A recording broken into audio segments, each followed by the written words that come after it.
কি হয়েছে? তুমি আমাকে ডাকলে আজকে? তোমাকে আমি ডাকলাম আজ কোনো কারণ আছে? কি কারণ? বলুন। আমাদের মেয়েদের ঘরে বলানো যায়, তার জন্য তুমি আমাদের ঘরে বলো, আমি আমাদের ঘরে বলছি, দুজনের ঘরে কি পড়ছে দেখা যায়। আরো তাড়াহুড়ো কিসের? আস্তে আস্তে সময় এলে ঠিক বলা যাবে। আমার মনে হচ্ছে এরও অনেক লেট হয়ে যাবে, তাই জন্য আমার বাবা অন্য জায়গায় বিয়ে ঠিক করে দিচ্ছে। ঠিক আছে, আমি আমাদের ঘরে দেখছি, তুমি তোমাদের ঘরে দেখো।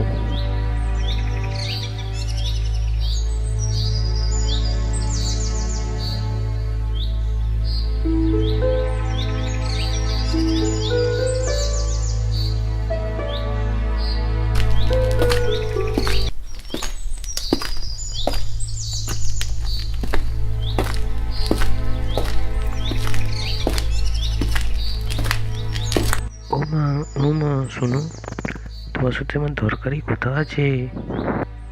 আসছি, দাদা দাদা কাজটি করে আসছি।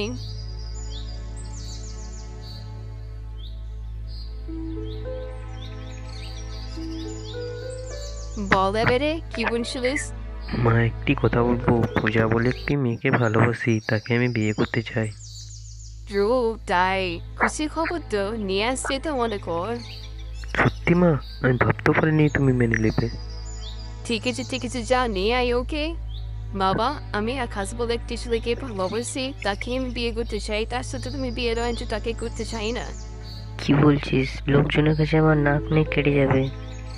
তাকে চেয়ে না জানি না, তার সাথে আমি থাকবো কি করে? অত সব জানি না, যার সাথে বিয়ে লাগছি তাকেই বিয়ে করতে হবে। বাবা, আমি করবো না। তো বেরিয়ে যা আমার ঘর থেকে। আমার ঘরে তোর কোনো অধিকার নেই। ঠিক আছে, চলে যাচ্ছি তোমার জন্ডতে খুশি। একটা ছেলের জন্য তুই আমাকে ছেড়ে চলে যাচ্ছিস তুই? যা, কতদিন থাকবি? আমার কাছে একদিন না একদিন আসবি। ওই ছেলেটা তোকে ছেড়ে চলে যাবে, ঠিক আমি জানি। ওরে বাবা রে, আমার বাবা, কি হলো রে? আমার বিটি আমাকে ছেড়ে চলে গেল রে। আকাশ, আমার বাবা আমাকে কটি বার করে দিয়েছে, তোমার করে কি বলতো তোমাকে? আমার মা তোমাকে মেনে নিয়েছে, বলেছে তোমাকে আমাদের ঘর নিয়ে আসতে, তাই আমি তোমাকে নিতে এসেছি।